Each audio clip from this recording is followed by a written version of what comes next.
शांति। 30 अगस्त 2024 प्रातः मुरली। ओम शांति। बाप दादा मधुबन।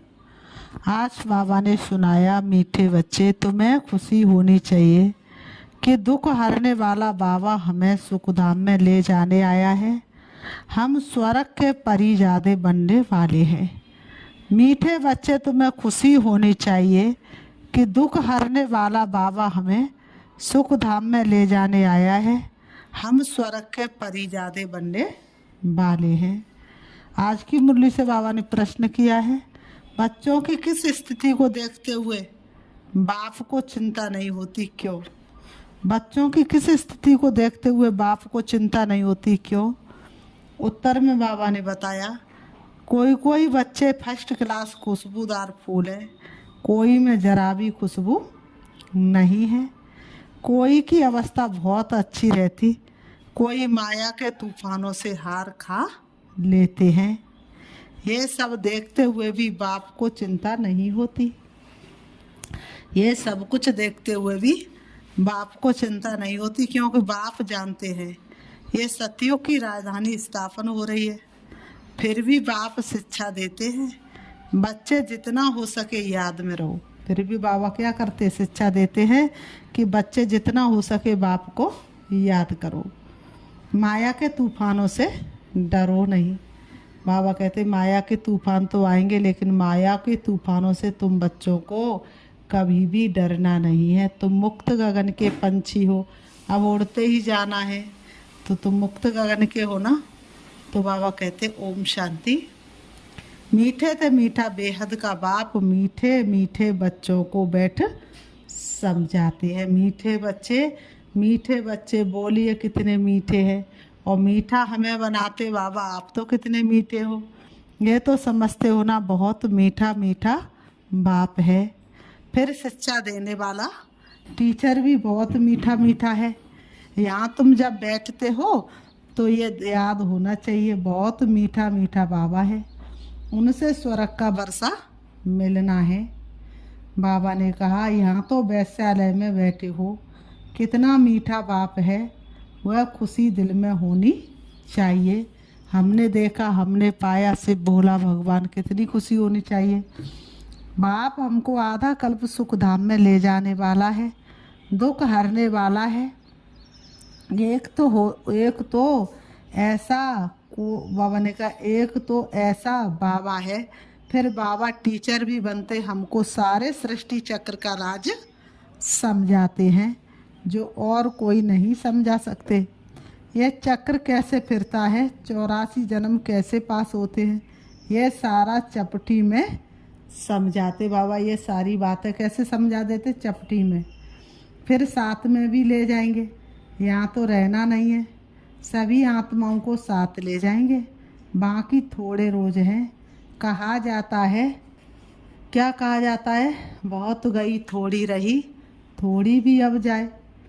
बाकी थोड़ा समय है, इसलिए जल्दी जल्दी मुझे याद करो, तो तुम्हारे जन्म जन्मांतर के पापों का बोझा जो जमा है वह खलास हो। बल माया की युद्ध चलती है, तुम मुझे याद करेंगे, वह याद करने से विकल्प तूफान, बाबा ने कहा वह, बाबा कहते भले तुम मुझे याद करते हुए याद करने से हटाएगी। माया क्या करेगी, याद करने से तुमको हटाएगी। ये भी बाबा बता देते हैं, इसलिए कभी विचार नहीं करना। कितने भी संकल्प विकल्प तूफान आए, सारी रात संकल्पों में नींद फिट जाए तो भी डरना नहीं है, बहादुर रहना है। बाबा कह देते ये आएंगे जरूर, स्वप्न में भी आएंगे।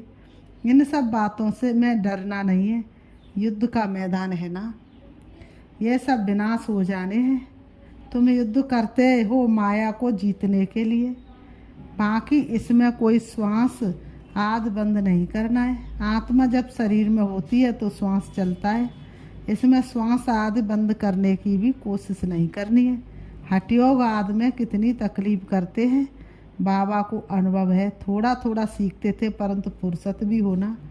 जैसे आजकल तुमको कहते हैं ज्ञान तो अच्छा है, परंतु आजकल तुमको क्या कहते हैं, तुम्हारा ज्ञान तो बहुत अच्छा है, लेकिन सुनने की फुर्सत कहाँ है।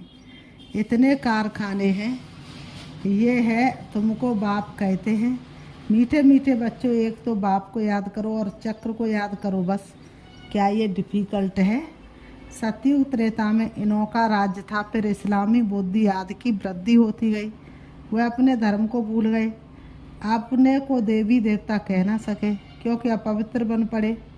देवताएं तो पवित्र थे। ड्रामा के प्लान अनुसार फिर वह हिंदू कहलाने लग पड़ते हैं। वास्तव में हिंदू धर्म तो कोई है नहीं। बाबा कहते वास्तव में हिंदू तो कोई धर्म ही नहीं है। हिंदुस्तान तो नाम बाद में पड़ा है। बाबा कहते असली नाम तो क्या है? भारत देश है। कहते हैं भारत माताओं की जय। हमेशा क्या बोला? भारत माता की जय। बाबा कहते हिंदुस्तान की माता थोड़े ही कहते हैं। बाबा ने कहा भारत में ही इन देवताओं का क्या था? राज्य था। भारत में ही इन देवताओं का राज्य था। भारत की महिमा करते हैं तो बाप बच्चों को सिखला रहे हैं बाप को कैसे याद करना है। बाप आए ही है घर ले चलने के लिए, चलना है घर वापस। अब तो यही ज्ञान का सार। किसको? आत्माओं को। तुम जितना बाप को याद करते हो उतना क्या होते हो? जितना जितना तुम बाप को याद करेंगे, जितना बाप की शक्तियों को अपने अंदर धारण करेंगे, उतना उतना तुम पवित्र बनते जाते हो। सारा मदार पवित्रता पर ही तो है। पवित्रता नहीं है तो सुख शांति मिल नहीं सकती। पवित्र बनते जाएंगे तो फिर सजा भी नहीं खाएंगे। अगर सजाएं खाई तो पद कम हो जाएगा। इसलिए जितना याद करेंगे उतना विक्रम विनाश होते जा रहेंगे। बहुत बच्चे जो याद कर नहीं सकते, तंग होकर छोड़ देते, युद्ध करते नहीं हैं। ऐसे बाबा ने कहा भी है। समझा जाता राजधानी स्थापन होनी है, नापास भी बहुत होंगे। गरीब प्रजा भी चाहिए ना। बलवान दुख नहीं होता, परंतु गरीब और साहूकार तो हर हालत में होंगे। बलवान किसी को दुख नहीं होगा, ना प्रजा को दुख होगा, ना साहूकार को दुख होगा, ना राजा को दुख होगा, ना रानी को दुख होगा। लेकिन गरीब और साहूकार का तो कुछ ना कुछ होगा ना। तो बाबा ने कहा, तो बाबा कहते नापास भी बहुत होते होंगे। गरीब प्रजा भी चाहिए ना। बलवान दुख नहीं होता, परंतु गरीब और साहूकार तो हर हालत में होंगे। ये है साहूकार की, बाबा ने कहा ये है कलयुग। यहाँ साहूकार व गरीब दोनों दुख भोगते हैं। वहाँ दोनों सुखी रहते, परंतु गरीब, बाबा ने कहा परंतु गरीब साहूकार की वासना तो रहेगी, दुख का नाम नहीं होगा। बाकी नंबरवार तो होते ही हैं। कोई बाबा ने कहा रोग नहीं, आयु भी बड़ी होती है। इस दुख धाम को भूल जाते। सतयुग में तुमको दुख याद ही नहीं होगा। दुख धाम और सुख धाम की याद अभी बाप दिलाते। मनुष्य कहते स्वर्ग था, परंतु कब था कैसा था कुछ नहीं जानते। लाखों वर्ष की बात तो कोई को भी याद ना आ सके। बाप कहते कल तुमको सुख था, कल फिर होगा। तो यहाँ बैठ फूलों को देखते हैं। ये अच्छा फूल है, ये इस प्रकार की मेहनत करते। ये स्टेरियम नहीं है, ये पत्थर बुद्धि है। बाप को कोई बात की चिंता नहीं रहती। हाँ, समझते बच्चे जल्दी पढ़कर साहूकार हो जाए। पढ़ाना भी है। बच्चे तो बने हैं, परंतु जल्दी पढ़कर होशियार हो। और वह भी कहाँ तक पढ़ते और पढ़ाते हैं। कैसे फूल है, ये बाप बैठ देखते हैं। बाबा बैठ करके देखते हैं, क्योंकि ये है चेतन फूलों का बगीचा। फूलों को देखते भी कितनी खुशी होती है। बच्चे खुद भी समझते। बाबा रक्का बरसा देते हैं। बाप को याद करते रहेंगे तो पाप कटते जाएंगे, नहीं तो सजा खाकर फिर पद पाएंगे। उसको कहा जाता मानी और मोचरा। बाप को ऐसा याद करो जो जन्म जन्मांतर के पाप कट जाए। चक्र को जानना भी है। चक्र फिरता रहता है, कब बंद नहीं होता। जू मिसल चलता रहता है। जू सबसे आहिस्ते चलती है। ये बेहद का ड्रामा भी बहुत आहिस्ते चलता है। ये बेहद का नाटक भी बहुत धीरे धीरे चलता है, जैसे जू चलती है। इसलिए बाबा जू का मिसाल देते हैं। बाबा ने कहा टिक टिक होती रहती है, 5000 वर्ष में सेकंड्स मिनट कितने होते, वह हिसाब भी बच्चों ने निकाल कर भेजा है। लाखों वर्ष की बात होती तो कोई भी हिसाब निकाल ना सके। यहाँ बाप और बच्चे बैठे, बाबा एक एक को बैठ देखते हैं। ये बाबा को कितना याद करते, कितना ज्ञान उठाया है, औरों को कितना समझाते हैं। है बहुत सहज, सिर्फ बाप का परिचय दो, बैज तो बच्चों के पास है ही। बोलो ये है शिव बाबा। काशी में जाओ तो भी शिव बाबा का याद करते रड़ी मारते हैं। तुम हो शालिग्राम। आत्मा बिल्कुल छोटा सितारा है, उसमें कितना पाठ भरा हुआ है। आत्मा घटती बढ़ती नहीं, विनाश नहीं होती। आत्मा तो अविनाशी है, उसमें ड्रामा का पाठ भरा हुआ है। हीरा सबसे मजबूत होता है, उस जैसा सख्त पत्थर कोई होता नहीं। जौहरी लोग जानते हैं। बाबा ने कहा आत्मा का विचार करो कितनी छोटी है, उनमें कितना पाठ भरा हुआ है, जो कभी भी घिसता नहीं है। दूसरी आत्मा होती नहीं। इस दुनिया में ऐसा कोई मनुष्य नहीं जिसको हम बाप, टीचर, सतगुरु कहें। दुनिया में ऐसा कोई मनुष्य नहीं हो सकता जो तीनों ही संबंधों से हमें भरपूर करे, बाप के संबंध से भी, टीचर के संबंध से भी और गुरु के संबंध से भी। ये एक बेहद का बाप है, शिक्षक है, सबको शिक्षा देते हैं। तेरी शिक्षाएं और प्यार साथी बन साथ निभाते हैं। मन मनावो, बाबा कहते हैं मन ही मन मुझे याद करो। कर हिले न जिब्या हिले, हिले न एक उदंत तो सुमरण, ऐसा कीजिए जो कट जाए जन्म जन्म के फंद। तुमको भी कहते कि कोई धर्म वाले मिले उनको कहो अल्लाह को याद करते हो ना। बाबा ने कहा तुम्हें किसी से कुछ भी आर्ग्यू नहीं करनी है, बस एक ही बात सबको समझानी है। आत्मा सब भाई भाई है। अब बाप शिक्षा देते हैं। माँ में कम याद करो तो विक्रम विनाश होंगे। शिव बाबा कहते मीठे बच्चे तो मन ही मन मुझे याद करो तो तुम्हारे जन्म जन्मांतर के विकर्म विनाश हो जाएंगे। योग अग्नि में जन्म जन्म के पाप दग्ध हो जाए। तो बाप ही पतित पावन है, बाप ही पतितों को पावन बनाने वाला है। तो बाबा ने कहा ये किसने कहा? आत्मा ने कहा ना। ये किसने कहा? आत्मा ने कहा। मनुष्य बल गाते परंतु अर्थ समझते नहीं। मनुष्य गाने तक सीमित, अर्थात बात तो उनकी बुद्धि में बैठी ही नहीं। बाप कहते तुम सब कौन हो? बाबा कहते तुम सब सीताएं हो। मैं हूँ राम श्रीगत भिकारी सारी दुनिया, दाता एक राम, दुखियारी सारी दुनिया, दाता एक राम। सब भक्तों का सदगति दाता मैं हूँ। सबकी सदगति कर देते, बाकी सब मुक्ति धाम में चले जाते हैं। सतयुग में दूसरा धर्म कोई होता नहीं, सिर्फ हम ही होते, क्योंकि हम ही बाप से वर्षा लेते। यहाँ तो देखो कितने ढेर के ढेर मंदिर हैं, कितनी बड़ी दुनिया है, क्या क्या चीज़ें हैं। वहाँ ये कुछ भी नहीं होगा, सिर्फ भारती होगा। ये रेल आदि नहीं होगी, ये सब ख़त्म हो जाएंगे। वहाँ रेल की दरकार ही नहीं, छोटा शहर होगा। रेल तो चाहिए दूर दूर गांव में जाने के लिए। सतयुग त्रेता में क्या होगा? छोटा सा शहर होगा, छोटा सा गांव होगा। तो बाबा ने कहा, बाबा रिप्रेस कर रहे हैं, भिन्न भिन्न पॉइंट्स समझाते रहते हैं बच्चों के लिए। यहाँ बैठे हो, बुद्धि में सारा ज्ञान है, जैसे परमपिता परमात्मा में सारा ज्ञान भरा हुआ है, जो तुमको समझाते रहते हैं। ऊंचे तो ऊंच शांति धाम में रहने वाला शांति का सागर बाप है। हम आत्माएं भी सब वहाँ स्वीट होम में रहने वाली हैं।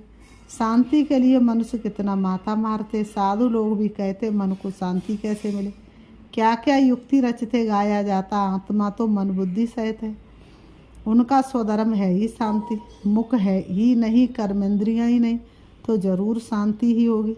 हम आत्माओं का निवास स्थान है स्वीट होम, जहाँ बिल्कुल शांति रहती है। ये ज्योतिष देश अपना घर पिता शिव, ज्योत का सागर हमारा घर शांति धाम है, जहाँ बिल्कुल शांति रहती है। बाबा ने कहा फिर वहाँ से पहले हम आते हैं सुख धाम में। बाबा कहते अभी तो इस सुख धाम से ट्रांसफ़र होते हैं सुख धाम में। बाप पावन बना रहे हैं, श्री बाबा आकर के पावन बना रहे हैं। बाबा कहते कितनी बड़ी दुनिया है, इतने जंगल आदि कुछ भी वहाँ नहीं होंगे। सतयुग त्रेता में ये जंगल आदि कुछ भी नहीं होंगे। इतनी पहाड़ियाँ आदि कुछ भी नहीं होंगी। हमारी राजधानी होगी। जैसे स्वर्ग का छोटा सा मॉडल बनाते हैं वैसे छोटा सा स्वर्ग होगा। उन्होंने कहा जैसे चित्रों में छोटा सा मॉडल बनाया ना, ऐसा ही छोटा सा स्वर्ग होगा।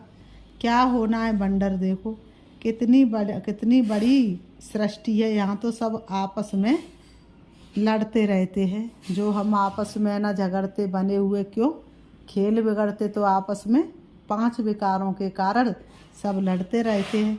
फिर इतनी सारी दुनिया ख़त्म हो जाएगी, बाकी हमारा राज्य रहेगा। जितने भी 1 लाख पुत्र 1.25 लाख नाती, तो सारी दुनिया ख़त्म हो जाएगी, बाकी क्या रहेगा? छोटा सा स्वर्ग। इतना सब कुछ ख़त्म हो, ये सब कहाँ जाएंगे? बाबा ने कहा इतना सब ख़त्म हो, ये सब कहाँ चले जाएंगे? समुद्र धरती आदि में चले जाएंगे। इतना नाम इनका नाम निशान भी नहीं रहेगा। समुद्र में जो चीज़ जाती है वह अंदर ही ख़त्म हो जाती है। सागर हप कर लेता है, तत्व तत्व में, मिट्टी मिट्टी में मिल जाती है। फिर दुनिया ही सतो प्रधान होती है। उस समय कहा जाता है नई सतो प्रधान प्रकृति। तुम्हारी वहाँ नेचुरल ब्यूटी रहती है, लिपस्टिक आदि कुछ भी नहीं लगाते। यहाँ तो देखो कितना सजते हैं। सतयुग त्रेता में लिपस्टिक आदि की ज़रूरत नहीं। तो तुम बच्चों को खुश होना चाहिए, तुम स्वर्ग के परी ज़्यादा बनते। तो बाबा ने कहा ज्ञान स्नान नहीं करेंगे तो तुम देवता बनेंगे नहीं। ज्ञान का स्नान नहीं करेंगे तो बाबा कहते तुम देवता बनेंगे नहीं। कैसे देवता बनेंगे? और कोई उपाय है नहीं। बाप तो है सदा खूबसूरत, तुम आत्माएं सांवरी बन गई हो। मासुक तो बड़ा सुंदर मुसाफिर है जो आकर तुमको सुंदर बनाते हैं। बाप कहते हैं मैंने इसमें प्रवेश किया है, मैं तो कभी सांवरा नहीं बनता हूँ, तुम सांवरे से सुंदर बनते हो। सदा सुंदर तो एक ही मुसाफिर है, ये बाबा सांवरा और सुंदर बनते हैं। तुम सबको सुंदर बनाकर साथ में ले जाते हैं।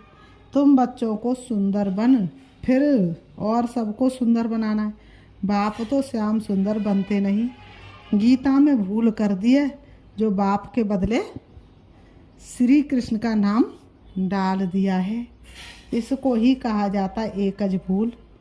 सारे विश्व को सुंदर बनाने वाला शिव बाबा, उनके बदले जो स्वर्ग का पहला नंबर सुंदर बनता है उसका नाम डाल दिया है। ये कोई समझते थोड़ा ही है। भारत फिर सुंदर बनने का है। वह तो बाबा ने कहा वह तो समझते हैं। बाबा ने कहा वह तो समझते हैं 40,000 वर्ष बाद स्वर्ग बनेगा और तुम बताते सारा कल्प ही 5,000 वर्ष का है। तो बाप आत्माओं से बात करते हैं, कहते हैं मैं आधा कल्प का मासुक हूँ, तुम मुझे पुकारते आए हो, हे पतित पावन आओ, आकर हम आत्माओं को आशिकों को पावन बनाओ। तो उनकी मत पर चलना चाहिए, मेहनत करनी चाहिए। बाबा ऐसे नहीं कहते कि तुम धंधा आदि नहीं करो। बाबा कहते हैं नहीं, वह सब कुछ करना है। गृहस्थ व्यवहार में रहते बाल बच्चों आदि को संभालते सिर्फ अपने को आत्मा समझ मुझे याद करो, क्योंकि मैं पतित पावन हूँ। बच्चों की संभाल भल करो, बाकी अभी और बच्चे पैदा नहीं करो, नहीं तो वह याद आते रहेंगे। इन सब के होते हुए भी बाबा कहते इनको भूल जाना है। जो कुछ तुम देखते हो ये सब खत्म हो जाने वाले हैं। शरीर खत्म हो जाएगा, बाप की याद से आत्मा पवित्र बन जाएगी तो फिर शरीर भी नया मिलेगा। यह है बेहद का संन्यास। बाप नया घर बनाते तो फिर पुराने घर से दिल हट जाती है। स्वर्ग में क्या नहीं होगा, अपार सुख है। स्वर्ग तो यहाँ होता है। देलवाड़ा मंदिर भी पूरा यादगार है। नीचे तपस्या कर रहे हैं, ऊपर राज्य पद खड़ा है। कितना अच्छा मंदिर है। ऊपर है अचल घर, सोने की मूर्तियाँ, उनसे ऊपर है फिर गुरु शिखर। गुरु सबसे ऊपर बैठा है।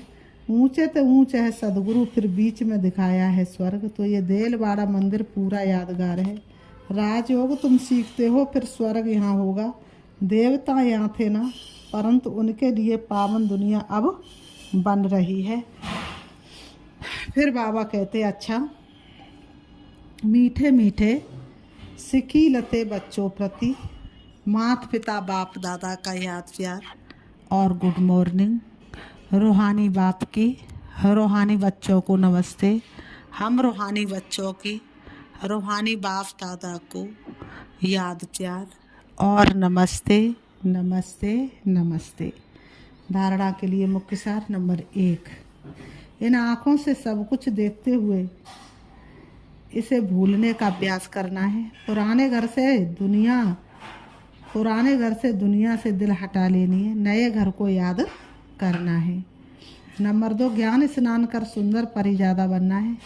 जैसे बाप सुंदर गोरा मुसाफिर है, ऐसे उनकी याद से आत्मा को सांवरे से गोरा बनाना है। माया की युद्ध से डरना नहीं है। बाबा कहते माया के तूफानों से, माया की युद्ध से डरना नहीं, विजयी बनकर दिखाना है। हम नहीं बनेंगे तो कौन बनेगा। आज की मुरली से बाबा ने वरदान दिया, महादानी बन प्राकदिली से खुशी का खजाना बांटने वाले मास्टर रहमदिल भव। महादानी बन प्राकदिली से खुशी का खजाना बांटने वाले मास्टर रहमदिल भव। स्पष्टीकरण, लोग अल्पकाल की खुशी प्राप्त करने के लिए कितना समय व धन खर्च करते, फिर भी सच्ची खुशी नहीं मिलती। ऐसे आवश्यकता के समय आप आत्माओं को महादानी बन प्राकदिली से खुशी का दान देना है। इसके लिए रहमदिल का गुण इमर्ज करो। आपके जड़ चित्र वरदान दे रहे हैं तो आप भी चेतन में रहमदिल बन बांटते जाओ, क्योंकि परवश आत्माएं हैं। कभी ये नहीं सोचो कि ये तो सुनने वाले ही नहीं हैं। आप रहमदिल बन देते जाओ, आपकी शुभावना उनको फल अवश्य देगी। आपकी शुभ भावनाएं भावन का दिल से बांटते जाओ, आपकी शुभ भावना उनको देगी अवश्य। स्लोगन, योग की शक्ति द्वारा हर कर्मेंद्रियों को आर्डर में चलाने वाले ही स्वराज्य अधिकारी है। योग की शक्ति द्वारा हर कर्मेंद्रियों को आर्डर में चलाने वाले ही स्वराज्य अधिकारी है। अच्छा, ओम शांति। अभी हम बाबा को याद करते हैं, देखेंगे अपने आप को। मैं स्वराज्य अधिकारी आत्मा हूँ। मैं एक एक कर्मेंद्रियों की मालिक हूँ। सारी कर्मेंद्रियां मेरी कर्मचारी हैं। प्रकृति के मध्य में राजा बैठ करके सारी कर्मेंद्रियों को ऑर्डर में चलाने वाली आत्मा हूँ। वास्तव में मैं आत्मा राजा हूँ, मैं मालिक हूँ। शरीर तो मैंने परमात्म कार्य को पूरा करने के लिए धारण किया है। बाकी मैं आत्मा कर्मेंद्रिय जीत माया जीत हूँ। मेरे पिता परमात्मा सर्वशक्तिवान है, जो परम धाम के रहने वाले हैं। मैं आत्मा सारे विश्व को शक्ति और प्रकाश देने के लिए इन देहरूपी वस्त्रों से उड़ करके चली जा रही हूँ दूर, अपने घर परम धाम, जहाँ हल्के सुनहरे लाल रंग का आसमान है, चमकता हुआ दिव्य सितारा है, वही मेरा शिव बाबा है। मैं आत्मा अपने शिव बाबा के सन्मुख हूँ। शिव बाबा से शक्तिशाली किरणें निकल के मुझे आत्मा में समा रहे हैं और मैं आत्मा शक्तिशाली बनती जा रही हूँ।